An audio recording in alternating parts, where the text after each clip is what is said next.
গর্ভে বাচ্চা না আসা জাদুর লক্ষণ। এক নম্বর হলো অনিদ্রা, সারা রাত শুধু বিশ্রাম নেওয়াই হয়, ঘুম হয় না। 2 নম্বর হলো উদ্বেগ জনিত, মানে রাতে বারবার ঘুম ভেঙে যাওয়া। 3 নম্বর হলো দুঃস্বপ্ন, কোনো প্রাণীকে আক্রমণ করতে অথবা ধাওয়া করতে দেখা। 4 নম্বর হলো স্বপ্নে নিজেকে অনেক উঁচু কোনো জায়গা থেকে পড়ে যেতে দেখা। 5 নম্বর হলো ক্রমাগত স্বপ্নে কোনো গোরস্থান অথবা পরিত্যক্ত জায়গায় নিজেকে চলাচল করতে দেখা।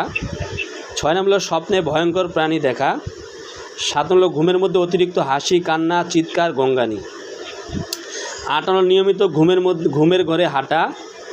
9 নম্বর হলো বোবা ধরা, ঘুমের মাঝে কেউ চেপে ধরেছে, নড়াচড়া করতে না পারা। 10 নম্বর হলো কোনো শারীরিক সমস্যা ছাড়াই তীব্র মাথা ব্যথা।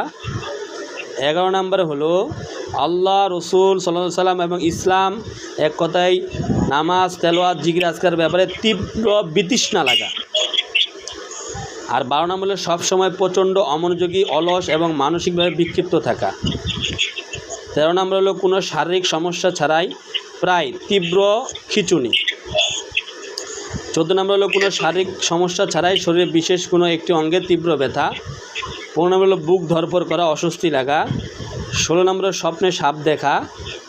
17 নম্বর নিয়মিত স্বপ্নে খাবার খেতে থাকা। 18 নম্বর দুঃস্বপ্ন দেখা নিয়মিত। 19 নম্বরে পিরিয়ড অনিয়মিত। 20 নম্বরে লজ্জাস্থানের 2 পাশে চুলকানি। 21 নম্বরে সহবাসে অনিচ্ছা। 22 নম্বরে প্রেশার, উচ্চচাপ এবং নিম্নচাপ, আরও অনেক কিছু। তাহলে এই সমস্যাগুলো বাচ্চা না আসার জন্য জাদুর লক্ষণ। এগুলো থাকলে বুঝবেন যে আপনাকে বাচ্চা না হওয়ার জাদু করা হয়েছে। বুঝতে পারছেন?